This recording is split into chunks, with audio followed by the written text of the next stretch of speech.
वो दादागिरी है अमेरिका की। भाई हमारे पास पैसा है, हमारे पास शक्ति है, हमारे पास ताकत है, हम तो दादागिरी करेंगे भाई। लेकिन ईरान ने फंसा दिया है। $40 ट्रिलियन का कर्जा है अमेरिका के ऊपर और $1 बिलियन डेली ईरान वॉर पे खर्चा हो रहा है। संभाजी महाराज ने क्या किया? औरंगजेब का एक बागी पुत्र था अकबर, बहुत चढ़ता था अपने पिता से। मानी सी बात है, हर आदमी आपकी बेवकूफियों को सपोर्ट थोड़ी करेगा। एक हफ्ते में हम युद्ध को पलट देंगे, ईरान को हम प्रजातंत्र दे देंगे, डेमोक्रेसी दे देंगे, वहां की जनता को हम बचाने जा रहे हैं। कहां है वो जनता? जो गलती आज डोनाल्ड ना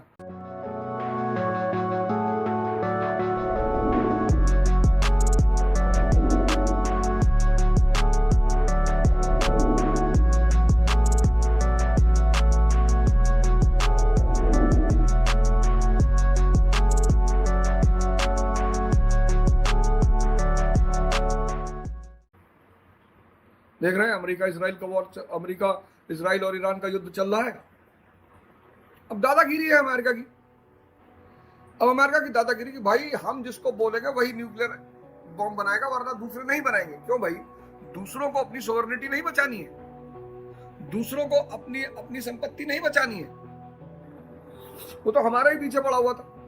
एनपीटी साइन करो, न्यूक्लियर प्रोलिफरेशन ट्रीटी साइन करो। और तुमने कैसे न्यूक्लियर बॉम्ब बना लिया? और भारत ने जब पहला टेस्ट किया इंदिरा गांधी के टाइम पे और हमने नारा दिया बुद्ध मुस्कुराए, तो बुद्ध मुस्कुराए का मतलब ये था कि भैया ये हमारा न्यूक्लियर बॉम्ब किसी को मारने के लिए नहीं, हमारी अपनी सुरक्षा के लिए। भाई ईरान के पास रिसोर्स है, ऑयल है, संसाधन है। जब डीएम किसी आदमी को असलहे का लाइसेंस देता है तो किस बेसिस पे देता है? कि भाई आप अच्छे पूंजीपति, अपने शहर के पैसे वाले आदमी हैं, आपका व्यापार अच्छा है, आपको असलहे की जरूरत है, आप ले लीजिए। अब भीख मांगने वाला पहुंच जाए कि साहब हमको भी एक राइफल चाहिए 415 की, 410 की, तो डीएम मारेगा उसको। तो पहले आप तुम असला खरीदने का पैसा कहां से लाओगे? और लाओगे तो बचाना क्या है तुम्हें? है क्या तुम्हारे पास? दुनिया में हर व्यक्ति को अपनी संपत्ति, अपनी सुरक्षा का अधिकार है। और दादागिरी है अमेरिका की। भाई हमारे पास पैसा है, हमारे पास शक्ति है, हमारे पास ताकत है, हम तो दादागिरी करेंगे भाई। लेकिन ईरान ने फंसा दिया है। $40 ट्रिलियन का कर्जा है अमेरिका के ऊपर और $1 बिलियन डेली ईरान वॉर पे खर्चा हो रहा है। $40 ट्रिलियन। और युद्ध खत्म करने की जो शर्त है ईरान की वो ये है कि मिडिल ईस्ट में अमेरिका के जितने भी बेस हैं सब हटाओ, भागे अमेरिका यहां से। और जैसे ही अमेरिका मिडिल ईस्ट से भागेगा, अव्वल भागेगा नहीं, कतर को तो उसने तबाही कर दिया। ईरान ने कतर को तबाह कर दिया। $200 बिलियन का एक शहर बसाया था कतर में, खत्म। अगर ये युद्ध इस महीने चल गया पूरा, बहुत सारे देश 100 साल पीछे चले जाएंगे, बहुत सारे देश 100 साल पीछे चले जाएंगे।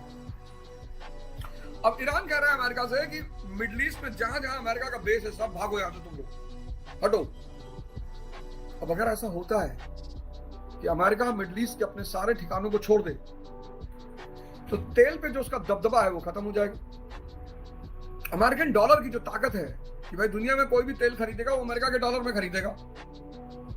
ये सारे मुल्क किसी भी करेंसी को चुन सकते हैं तेल बेचने के लिए, या सोना चुन सकते हैं कि भाई हम तो सोने में ऑयल बेचेंगे। डॉलर तुरंत कोलैप्स कर जाएगा। और अगर डॉलर तुरंत कोलैप्स किया तो अमेरिकन इकोनॉमी खत्म। उसकी जो पूरी दुनिया में सुप्रीमेसी है वो डॉलर सुप्रीमेसी है, डॉलर इंपीरियलिज्म। युद्ध बहुत खतरनाक मोड़ पर आ गया है। ट्रम्प चाचा ने कहा हम ईरान को स्टोन एज में पहुंचा देंगे। आप सिर्फ ईरान को नहीं स्टोन एज में पहुंचाएंगे, बहुत लोग चैल्कोलिथिक एज में पहुंच जाएंगे। ईरान तो पहुंचेगा ही स्टोन एज में। बहुत सारे लोग चैल्कोलिथिक, ईरान को तो आप पहुंचा दोगे। ये भारत, पाकिस्तान, ये सब चैल्कोलिथिक एज में पहुंच जाएंगे। ताम्रपाषाण युद्ध। खैर, किसी भी देश पर हमला कर देना बिना इंटरनेशनल बॉडी से परमिशन लिए, बिना अपने नाटो अलाइयों को साथ में लिए, करो नाटो से हम पुल आउट कर जाएंगे। खैर, अमेरिकी जाने और उनका राष्ट्रपति जाने, कहीं ना कहीं तो आपको भी तो फंसना पड़ेगा। ऐसा थोड़ी कि आप ही हर बार सबको फंसाओगे, कहीं ना कहीं तो आप भी फंसोगे ना। तो ये वो दौर है अमेरिका का जब अमेरिका फंस चुका है। अब भगवान जाने, अब एक से एक रईस उनके आए, क्या पता आगे आके बचा ले।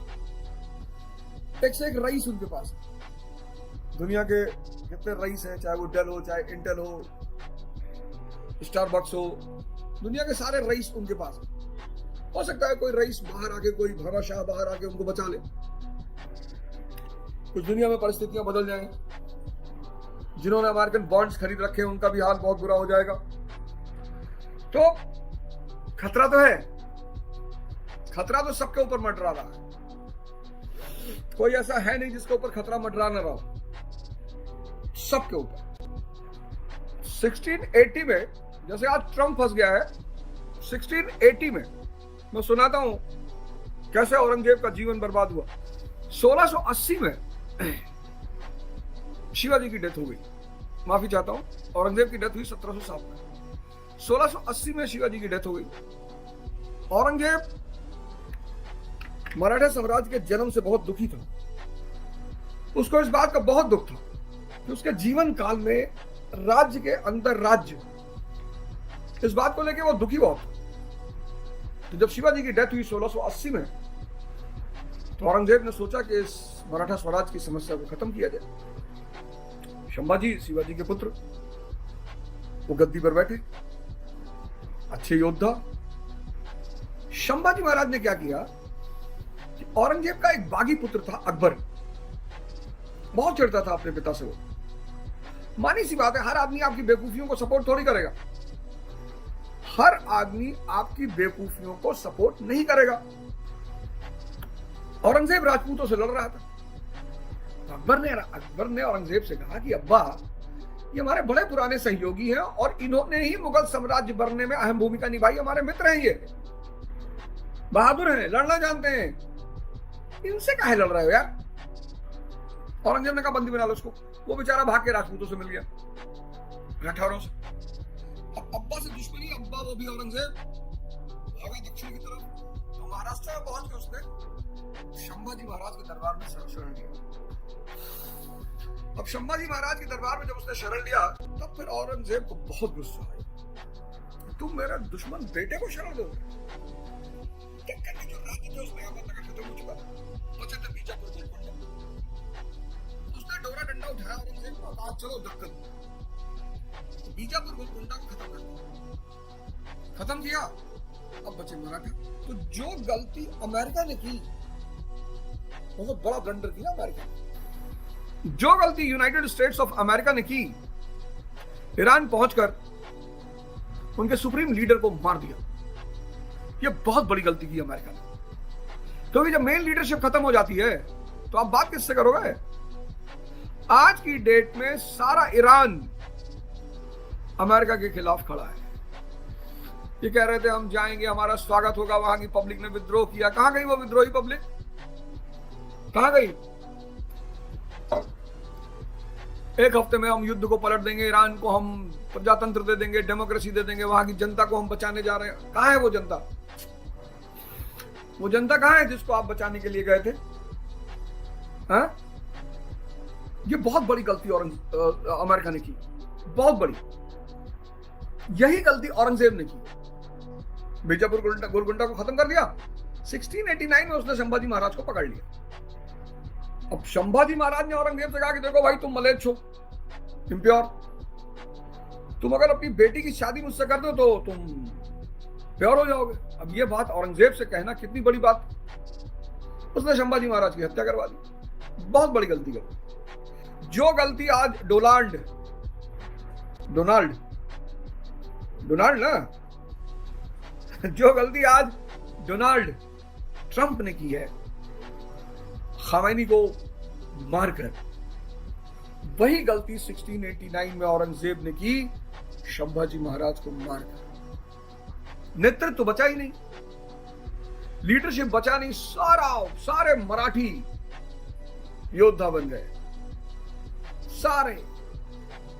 औरंगजेब उत्तर आता था, वो दक्षिण से पत्थर मारते थे। वो दक्षिण जाता था, उसको पूरब से पत्थर मारते थे। वो पूरब आता था, उसको पश्चिम से पत्थर। मतलब 22 साल, कितने साल? 22 साल औरंगजेब को नचा नचा के मारा मराठी। जो भ्रम डोनाल्ड ट्रंप को थे कि हम सर्वशक्तिमान हैं, वही भ्रम औरंगजेब को भी था। और भ्रम बड़ी खतरनाक चीज होती है। आदमी को भ्रम नहीं पालना चाहिए। 22 साल औरंगजेब को मारा मराठियों ने, 22 साल। औरंगजेब व्यक्तिगत तौर पे अच्छा आदमी रहा होगा, मैं मान सकता हूं, लेकिन वो एक अच्छा राजा नहीं था। वो व्यक्तिगत तौर पर एक अच्छा इंसान हो सकता है, पर वो अच्छा राजा कदापि नहीं था ही नहीं। पता नहीं लोग उसको क्यों इतना समर्थन करते हैं, उसके सपोर्ट में क्यों खड़े होते हैं। उनकी अपनी साइकोलॉजी होगी, उनकी अपनी मर्जी होगी। इस्लामिक इतिहास हीरो से भरा पड़ा है, नायकों से भरा पड़ा है, एक से एक नायक, एक से एक नायक, एक से एक। और हिंदुस्तान के बच्चे खासे मुसलमानों को औरंगजेब पसंद है, ये बात मुझे कभी नहीं हजम नहीं। 22 साल औरंगजेब को मारा मराठियों ने। अब आप सोचो डोनाल्ड ट्रंप का क्या हाल होगा। डोनाल्ड जो गलती औरंगजेब और डोनाल्ड ट्रंप ने की, वही गलती नेपोलियन ने स्पेन में कर दी। फर्डिनेंड वहां के राजा को हटा दिया, अपने भाई जोसेफ को बैठा दिया। वो भी पठारों का देश स्पेन, महाराष्ट्र पठार, ईरान पठार।